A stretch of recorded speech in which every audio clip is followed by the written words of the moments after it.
Oral tradition as a way of romanticizing our history. We gathered from locals that snowboarding here dates back roughly 300 years. Some origin stories have religious ties, others spoke of random chance or necessity. Whatever actually happened, a movement was born, and the people of Patron created a reality all their own.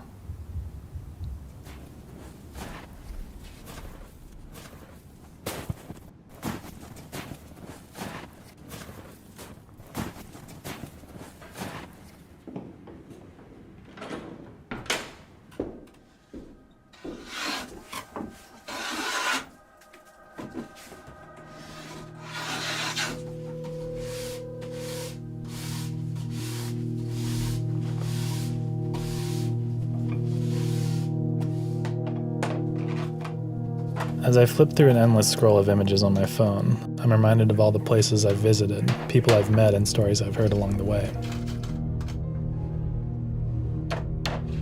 Modern technologies have made this world seem so accessible, and its people seemingly more connected than ever. It's been this way for so long that it makes me wonder if there's anything left to discover, if there are any stories left untold.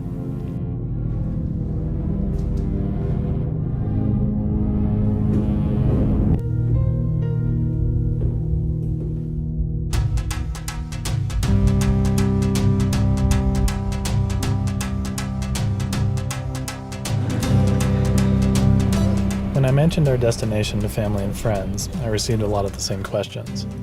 The idea that there's snow in this part of the world was hard to grasp. It didn't help that I couldn't offer more details, because in reality we were just winging it, relying on a single connection to a guy named Ishmael who I met via Facebook.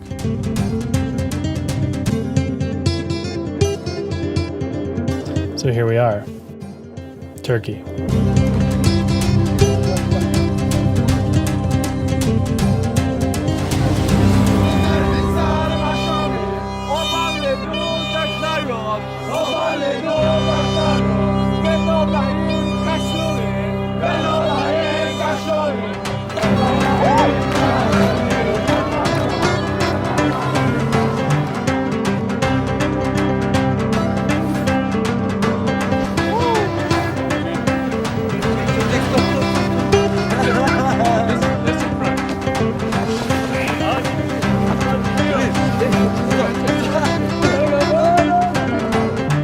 We're here to unravel the mystery linked to the genesis of snowboarding.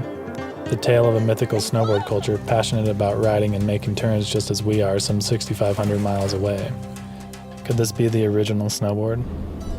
I liken it to the ancient surfboards known as Elias, only this culture's equipment and style seem to have no direct influence on modern snowboarding.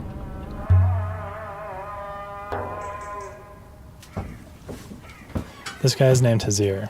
He grew up here in Patron, a small logging community in the foothills of the Kachkar Mountains. He owns a small hardware store and leads a pretty simple life.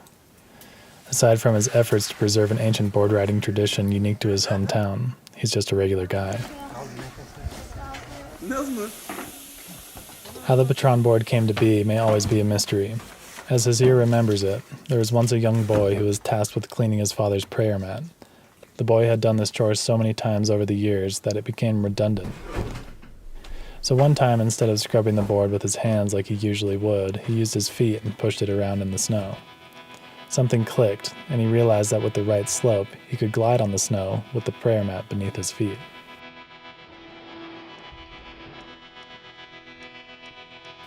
They call the boards Uzme Tatasa, which simply means a plank that slides and floats. The design is primitive compared to what I'm used to, but beautiful in its simplicity. Aside from the steam bending component, the boards can be built in a matter of minutes. All you have to do is hammer a few planks of wood together with finishing nails, rub some cow fat on the bottom, and go ride.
said no. Going to be the one and told you to go. Step to the west 100 miles, but you can't go nowhere if you're too old. A child, a child, a child, a child.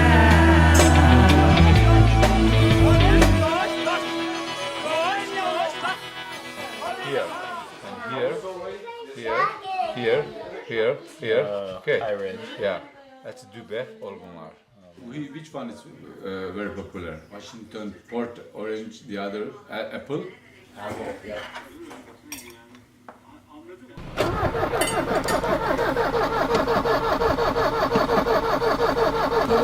Over the years, I've found that a little bit of optimism can and will get you into some interesting situations when traveling off the beaten path.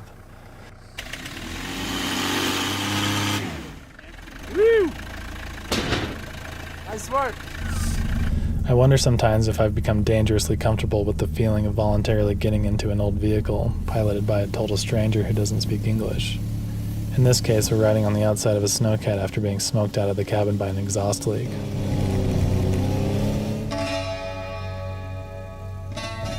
You basically have no idea where you're going or how long it will take you to get there. It's all just part of the experience.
Some of my best memories from being a kid are staying out in the snow late into the night. I'd set up jumps off the back of snowbanks and keep hitting it until my mom dragged me inside. Azir told us as kids they were the same. It wasn't always acceptable to ride the Patron boards. The adults said it was distracting them from their schoolwork and chores. And sometimes they would confiscate or break their boards as punishment. But when they could go ride, they would stay out as long as they had energy to hike, sunlight or not.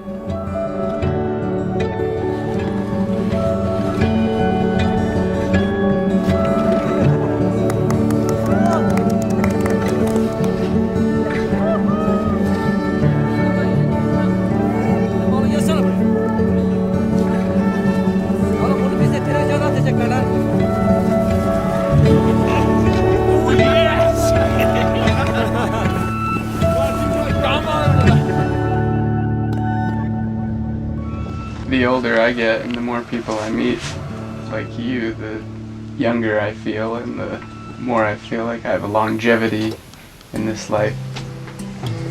Bu enerjiye sahip daha yaşlı kişilerle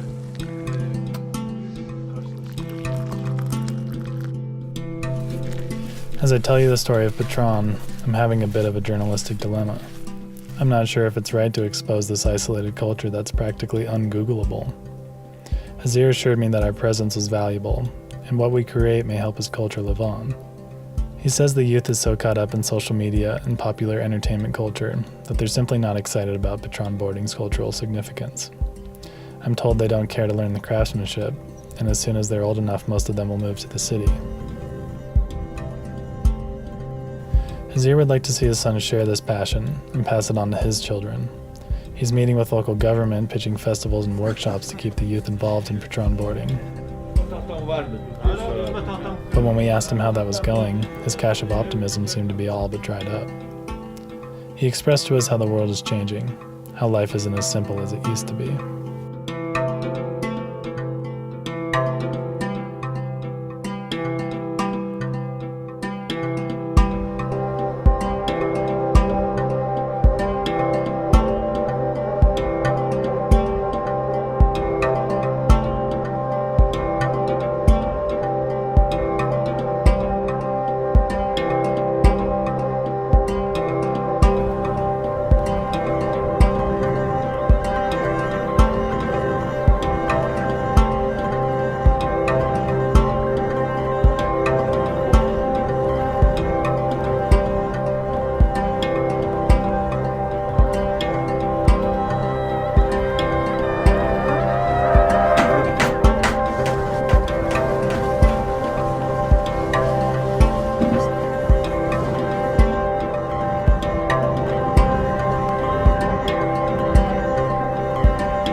When I boil it all down, the feeling that resonates is the universal language of shared experience.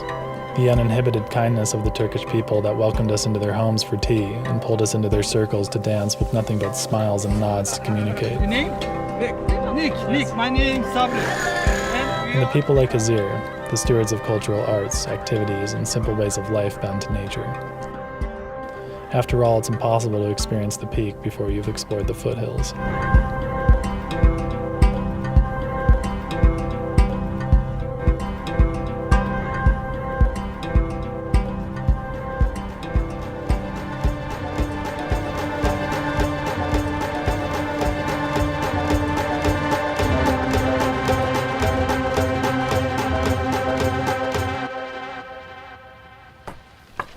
How often do you get the chance to step back in time and experience a culture practically unchanged for hundreds of years? While it's not snowboarding as we know it, the feeling's the same. What's between you and the snow doesn't matter. The goal is to feel the glide, and the rest is up to your imagination. Like Jerry says, surf is where you find it.